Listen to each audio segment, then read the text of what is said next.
રાજુભાઈ હા, હવે તૈયાર રહેજો.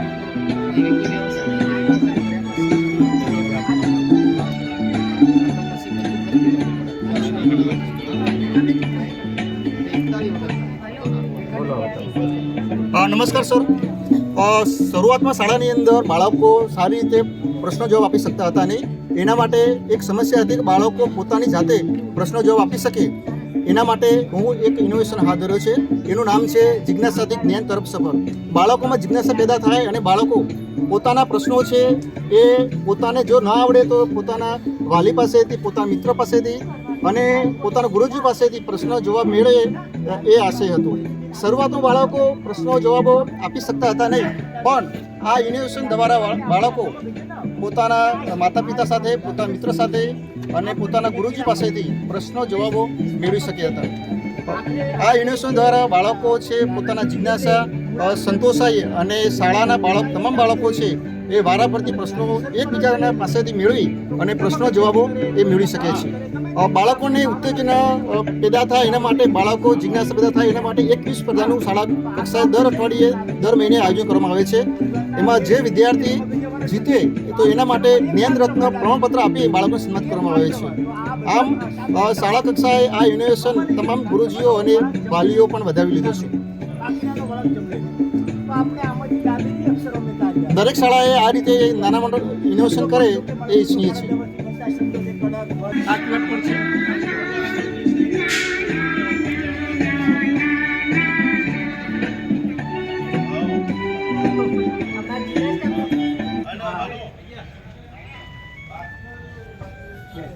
આવી રીતે લાવીને આ નવા ધ્યાન મારે છે ડાબેરી બાળકો માટે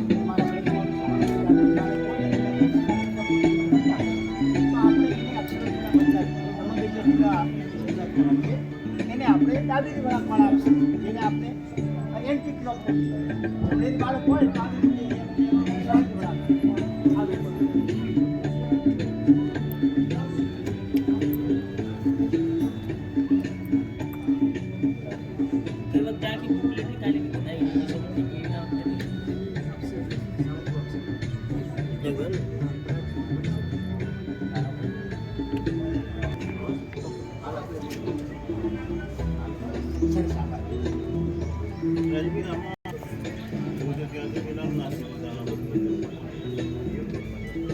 આવો. નમસ્કાર.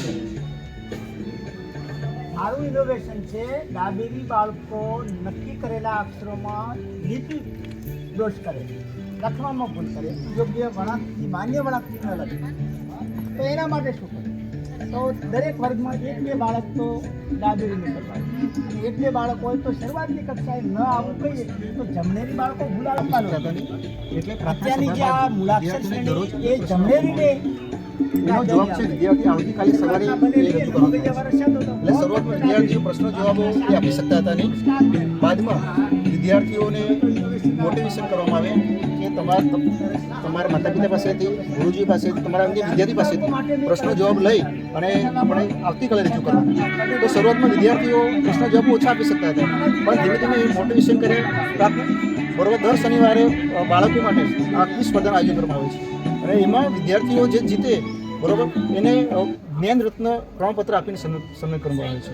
એટલે ધીમે ધીમે બાળકોની સંખ્યા પ્રશ્નો આપવામાં વધે છે બરોબર. શરૂઆત છે એમાં વિદ્યાર્થીઓ જોડાયા છે બરોબર. અત્યારે ઘણા ખરા વિદ્યાર્થીઓ એ અને વાલીઓ, શિક્ષક મિત્રોએ ખાસ આ પ્રોજેક્ટ ખાસ રીતે બિરદાવ્યો છે કે શાળાની અંદર, કેમ કે 2 મહિના મને થયા છે શાળામાં બરોબર. આ 2 મહિના બાદ અમે યુનિવર્સિટી જો તમારે વિડીયો જોવો હોય તો બધા એમાં છે બરોબર. ફોટોગ્રાફ્સ વિડીયો એમાં છે બરોબર.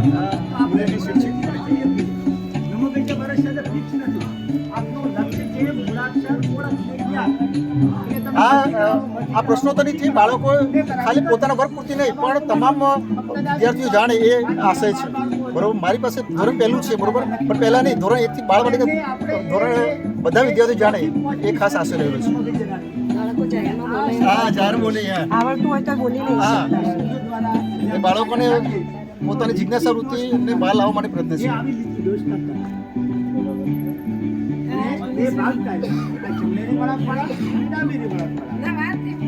પ્રથમ આપણે ડાબેરી બાળકો હોય તો ડાબેરી બાળક